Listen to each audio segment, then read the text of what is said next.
ശ്രീമതി മൃദുലാദേവി, ഇവിടെ നിറത്തിൻ്റെ പേരിൽ ഒരാൾ അവഹേളിക്കപ്പെടുന്നു എന്നുള്ള കാര്യത്തിൽ സമൂഹം മാറുന്നതിനനുസരിച്ച് എന്തുകൊണ്ട് മനോനില മാറുന്നില്ല എന്ന ചോദ്യം വളരെ പ്രസക്തമാണ്. അപ്പോഴും ചീഫ് സെക്രട്ടറി എന്ന് പറയുന്നത് നമ്മുടെ സംസ്ഥാനത്തെ ഏറ്റവും ഉയർന്ന ബ്യൂറോക്രസിയുടെ പദവിയാണ്. ഏറ്റവും മുകളിലുള്ള ടോപ്പ് ബ്യൂറോക്രാറ്റ് പോലും അതിൽ നിന്ന് ഏതെങ്കിലും തരത്തിൽ എക്സെപ്ഷൻ ഉള്ള ആളല്ല എന്നുള്ളതിനെ എങ്ങനെ കാണണം? ഇത് ഇന്നോ ഇന്നലെയോ ഒന്നും തുടങ്ങിയ ഒരു കാര്യമല്ല.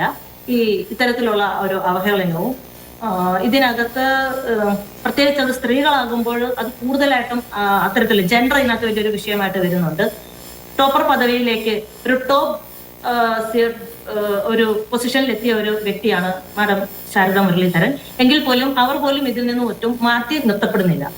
അപ്പൊ ഇതിനെതിരെയുള്ള പ്രവർത്തനങ്ങൾ ഇന്നോ ഇന്നലെയോ ഒന്നുമല്ല ഇവിടെ തുടങ്ങിയത്. 17-ാം നൂറ്റാണ്ടില് നമ്മുടെ ഡോക്യു ചെയ്യപ്പെട്ട കാലഘട്ടമാണ്. അതിനു മുമ്പ് ഉണ്ടായിരുന്നു, പക്ഷെ ഡോക്യു ചെയ്യപ്പെട്ടതനുസരിച്ചാണെങ്കിൽ സൊജോർണ ട്രൂത്ത്, അന്ന ജൂലിയ കൂപ്പർ പോലെയുള്ളവർ തുടങ്ങി വെക്കുകയും അതിനെ തുടർന്നുള്ള അന്നത്തെ ചിന്തകര് ഇത് എൻ ക്യാപിറ്റൽ എന്ന പേരിൽ, അത് നിഗ്രോ എന്നൊരു പദം ഡെറിഗേറ്ററി പദമാണ്. എങ്കിൽ പോലും ആ ഡെറിഗേറ്ററിയിലാണെങ്കിൽ തന്നെയും ഞങ്ങളുടെ വാക്കുകൾ ആംപ്ലിഫൈ ചെയ്തു വരുന്നില്ല, അതുകൊണ്ട് എൻ ക്യാപിറ്റൽ എന്നിട്ടുകൊണ്ട് അവരത് തുടങ്ങുകയും പിൽക്കാലത്ത് ഇത് ആ വാക്കിൽ നിന്ന് മാറി അതിൽ നിന്നും അവർ കുതറി ബി ക്യാപിറ്റൽ എന്ന പേരിലേക്ക് ഈ ഒരു മൂവ്മെന്റ് ആയിട്ട് വരുന്നു. ഫറാഷിസം എന്ന് പറയുന്നത് അതിൽ തന്നെ നിന്നുകൊണ്ട് ഞങ്ങളുടെ ശബ്ദം ആംപ്ലിഫൈ ചെയ്ത് കൊണ്ടുവരുന്നത് ഒരു ക്യാപിറ്റലായി തന്നെ കരുതിക്കൊണ്ട് ഒരു ഈ റേഷിസത്തിനെതിരെ തുടങ്ങിയ ഒരു ശബ്ദം തുടങ്ങുകയും 1960-ൽ ഇതൊരു സബ്ജക്ട് പോസിറ്റിവിറ്റി ആയി ഒരു കയറുകയും, കാരണം ഇതിനകത്തെ ഉള്ളായ്മകൾ എടുത്തുകൊണ്ടാണ് ലോകത്തെങ്ങും അലയടിക്കുകയും ചെയ്തിരുന്നു.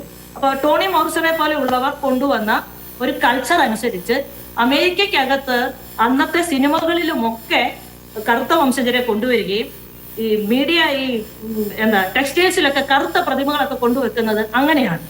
അത്തരത്തിൽ ആ നാടും അതിനനുസരിച്ച് വഴക്കപ്പെട്ടു എന്നുള്ളതാണ്. എന്നാൽ നമ്മുടെ ഇന്ത്യയിലേക്ക് ഈ സംഭവം ഇത് ആദ്യമായിട്ട് കൊണ്ടുവരുന്നത് ആസ് എ പൊളിറ്റിക്കൽ ആക്ഷൻ 1818-ൽ ഭീമ കൊറേഗാവിൽ മഹാരാഷ്ട്രയിലായിരുന്നു.